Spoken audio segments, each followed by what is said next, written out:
قبر کی پہلی رات ہمارے ساتھ کون ہوگا؟ جب سب کچھ ختم ہو جائے گا، کون ہوگا جو ہماری روح کے سفر میں ہمارے ساتھ ہوگا؟ ناظرین، کبھی آپ نے سوچا ہے کہ وہ لمحہ کیسا ہوگا جب سب کچھ ختم ہو جائے گا؟ آنکھیں بند ہوں گی، سانس تھم جائے گی، اور وہ وقت آ جائے گا جس سے ہر انسان ڈرتا ہے۔ ہاں، میں بات کر رہا ہوں قبر کی پہلی رات کی۔ وہ رات جب نہ ماں ساتھ ہوگی، نہ باپ کا سہارا، نہ بھائی، نہ بہن، نہ کوئی دوست۔ سب آپ کو زمین میں اتار کر واپس لوٹ جائیں گے۔ آپ رہ جائیں گے، صرف آپ اور آپ کا رب۔ ذرا سوچئے وہ لمحہ جب قبر کی مٹی آپ کے ارد گرد ہوگی، اندھیرا ہوگا، ایک ایسی خاموشی کی سانسیں بھی سنائی دیں گی، اور پھر وہ سوال، اب تمہارا ساتھی کون ہے؟ نہ دولت ساتھ گئی، نہ شہرت، نہ وہ گھر جسے بنانے میں عمر بیت گئی، نہ اولاد کی محبت، نہ دوستوں کا ساتھ۔ اب جو باقی ہے وہ صرف اور صرف اعمال ہیں۔ قبر کی پہلی رات جہاں انسان سب سے زیادہ تنہا ہوتا ہے، کوئی کندھا نہیں، کوئی آواز نہیں، صرف وحشت، صرف تنہائی۔ دل کانپنے لگتا ہے جب تصور کیا جائے، لیکن کیا واقعی ہم اس لمحے کے لیے تیار ہیں؟ کیا کوئی سہارا ہے جو اس اندھیری رات کو روشنی میں بدل سکے؟ کیا کوئی ایسا ساتھی ہے جو اس وحشت کو سکون میں بدل دے؟ یہی وہ سوال ہے جس کا جواب آج ہم تلاش کریں گے۔ کبھی آپ نے غور کیا ہے کہ قبر کی پہلی رات کا ذکر سن کر ہی دل کیوں درزنے لگتا ہے؟ رسول اللہ صلی اللہ تعالی وسلم نے فرمایا کہ قبر کی پہلی رات سب سے زیادہ سخت ہوتی ہے۔ سوچیں، جب حضور صلی اللہ تعالی وسلم جیسی ہستی یہ فرما رہے ہیں تو اس رات کی ہولناکی کا کیا عالم ہوگا؟ انسان کی زندگی میں جن پر سب سے زیادہ بھروسہ ہوتا ہے، وہی قبر کے کنارے تک چھوڑ کر واپس آ جاتے ہیں۔ بیوی، بچے، والدین، دوست، سب چند لمحے کھڑے رہتے ہیں، مٹی ڈالتے ہیں اور پھر واپس پلٹ جاتے ہیں۔ قبر کا دروازہ بند ہوتے ہی انسان کو احساس ہوتا ہے کہ اب یہ دنیا اور اس کے رشتے ہمیشہ کے لیے پیچھے رہ گئے ہیں۔ اندھیری زمین کے اندر وہ خاموشی چھا جاتی ہے جس میں کوئی انسانی آواز نہیں سنائی دیتی، صرف مٹی کی ٹھنڈک اور قبر کا سکوت باقی رہ جاتا ہے۔ اور پھر وہ لمحہ آتا ہے جب فرشتے سوالات لے کر آتے ہیں اور انسان تنہا جواب دیتا ہے۔ علماء نے لکھا ہے کہ ایک شخص کا انتقال ہوا، لوگ اس کو دفنا کر واپس گئے۔ کسی بزرگ نے خواب میں دیکھا کہ وہ قبر کی وحشت سے کانپ رہا ہے۔ اس سے پوچھا گیا، کیا حال ہے؟ اس نے روتے ہوئے کہا، مجھے سب چھوڑ گئے، میں اکیلا ہوں، قبر کی وحشت نے مجھے جکڑ لیا ہے۔ یہی وہ کیفیت ہے جس سے بچنے کے لیے ہمیں پہلے سے تیاری کرنی ہے۔ قبر کا اندھیرا صرف مٹی کا اندھیرا نہیں، بلکہ اعمال کا اندھیرا ہے، اور یہی جگہ ہے جہاں انسان کو اپنے سب اعمال کا نتیجہ ملنے لگتا ہے۔ لیکن سوال یہ ہے، اس وحشت میں روشنی کہاں سے آئے گی؟ اس تنہائی میں سکون کہاں سے ملے گا؟ اس قبر کے سکوت کو رحمت میں کون بدلے گا؟ یہاں سے آغاز ہوتا ہے درود شریف کی حقیقت کا۔ وہ قبر کی تنہائی کو نور اور سکون میں بدل دیتا ہے۔ قبر کی وحشت اور اندھیروں کا ذکر سن کر دل کانپ پڑتا ہے، لیکن یاد رکھیں، اللہ اور اس کے رسول محمد صلی اللہ علیہ وسلم نے ہمیں کبھی بے سہارا نہیں چھوڑا۔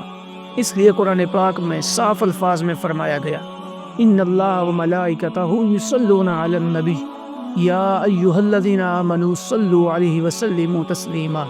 اللہ تعالیٰ اور اس کے فرشتے نبی محمد صلی اللہ تعالی وسلم پر درود بھیجتے ہیں۔ ایمان والو، تم بھی ان پر درود بھیجو اور سلام بھی بھیجو۔ سوچے ذرا، وہ عمل جس میں خود اللہ شامل ہو، جس میں لاکھوں کروڑوں فرشتے شامل ہوں، وہ عمل کیسا عظیم ہوگا، اور وہی عمل درود شریف ہے۔ حدیث مبارکہ میں آتا ہے کہ رسول اللہ صلی اللہ تعالی وسلم نے فرمایا، جو شخص مجھ پر ایک مرتبہ درود بھیجتا ہے، اللہ تعالیٰ اس پر 10 رحمتیں نازل فرماتا ہے، اور اس کے 10 گناہ معاف فرما دیتا ہے، اور اس کے 10 درجے بلند کر دیتا ہے۔ یہ درود قبر کی وحشت میں ہمارے لیے نور بن جاتا ہے۔ علماء نے فرمایا کہ قبر کا اندھیرا اصل میں اعمال کا اندھیرا ہے، اور درود ان اندھیروں کو روشنی میں بدلنے والا سب سے طاقتور عمل ہے۔ ایک بزرگ فرماتے ہیں، میں نے قبر کی تنہائی میں سب سے بہترین ساتھی درود شریف کو پایا۔ کیوں؟ اس لیے کہ درود صرف ایک وظیفہ نہیں بلکہ ایک ایسا نور ہے جو قبر کی خاموشی میں چراغ بن جاتا ہے۔ اگر آپ غور کریں تو درود دراصل ایک روحانی ساتھی ہے۔ دنیا میں جب لوگ چھوڑ جاتے ہیں درود ساتھ رہتا ہے۔ قبر کی وحشت میں جب سب خاموش ہو جاتے ہیں درود بولتا ہے۔ آخرت کی اکیلا پن میں جب کوئی سہارا نہیں ہوتا درود ہاتھ تھام لیتا ہے۔ یہی وجہ ہے کہ کہا جاتا ہے درود وہ تحفہ ہے جسے پڑھنے والا کبھی تنہا نہیں رہتا۔ اور یہی سے ہماری اگلی بات شروع ہوتی ہے۔ درود صرف ایک ذکر نہیں بلکہ قبر کی تنہائی میں ایک جیتی جاگتی روشنی ہے جو اندھیروں کو مٹا دیتی ہے۔ رسول اللہ صلی اللہ تعالی وسلم نے فرمایا، جو شخص مجھ پر ایک بار درود بھیجتا ہے اللہ تعالیٰ اس پر 10 رحمتیں نازل فرماتا ہے، اس کے 10 گناہ معاف کر دیتا ہے اور اس کے 10 درجے بلند کر دیتا ہے۔ یہ معمولی بات نہیں، ذرا سوچیں، ایک بار زبان سے درود نکلے اور بدلے میں 10 رحمتیں نازل ہوں۔ یہ رحمتیں صرف دنیا تک محدود نہیں رہتی بلکہ قبر کے اندھیروں میں جا کر روشنی میں بدل جاتی ہیں۔ علماء فرماتے ہیں کہ قبر کی وحشت اصل میں اعمال کی کمی کی وجہ سے ہے، لیکن جس بندے کی زبان درود سے تر رہتی ہے اس کے لیے قبر تنگ نہیں رہتی۔ درود ایک ایسی خوشبو ہے جو قبر کی بند فضا کو معطر کر دیتی ہے۔ یہی وجہ ہے کہ کہا جاتا ہے درود قبر کی تنہائی کو جنت کی سکون میں بدل دیتا ہے۔ فرشتوں کا درود بھیجنا بھی اسی حقیقت کی طرف اشارہ ہے۔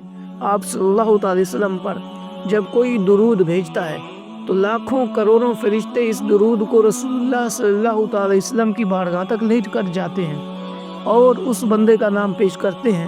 سوچیں ذرا، قبر کی اندھیری رات میں جب فرشتے آپ کے نام کے ساتھ یہ خوشبو لے کر جاتے ہیں تو وہ قبر اندھیری کیسے رہ سکتی ہے؟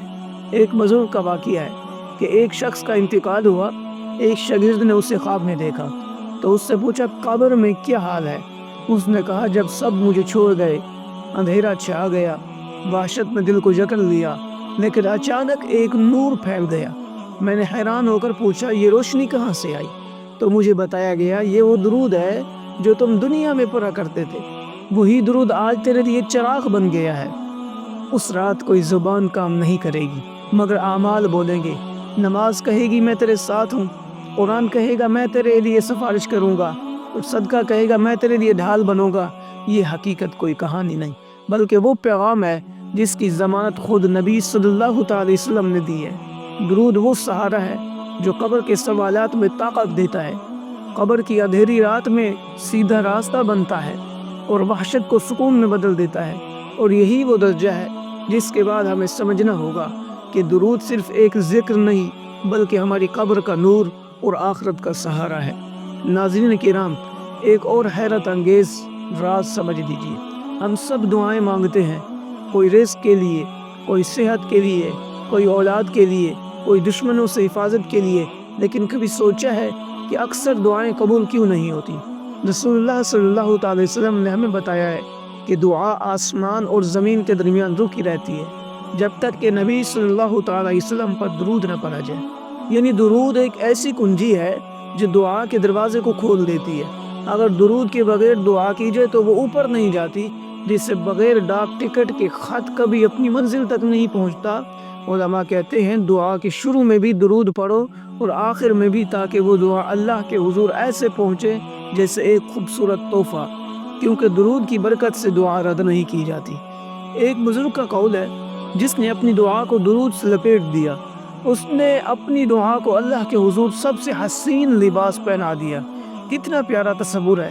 سوچیں، جب آپ کہتے ہیں اللہم صلی علی محمد وعلی آل محمد تو آپ کی دعا ایک نور میں لپٹ دی جاتی ہے اور سیدھی عرش تک پہنچتی ہے۔ اب ذرا اس کو قبر کی ضرورت سے جوڑیں۔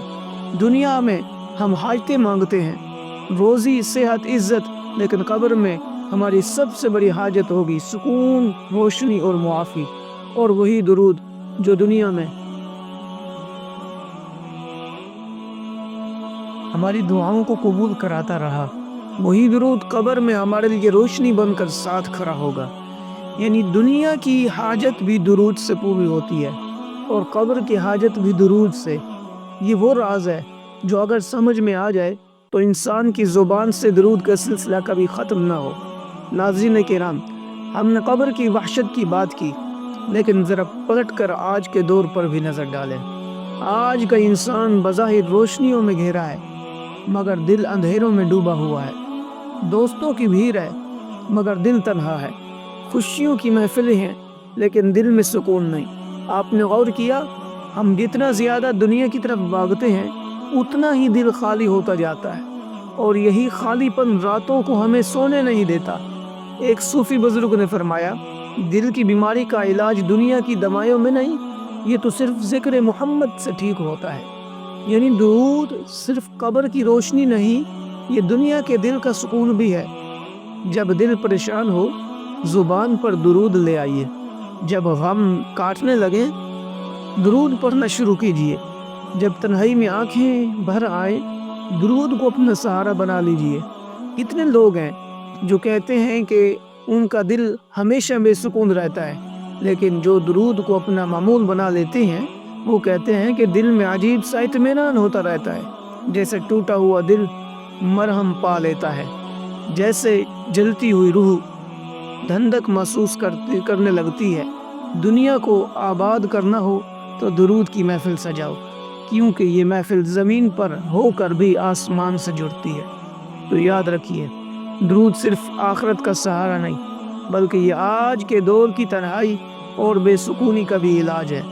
درود وہ پل ہے جو دل کو اللہ اور اس کے محبوب صلی اللہ تعالی علیہ وسلم سے جوڑ دیتا ہے۔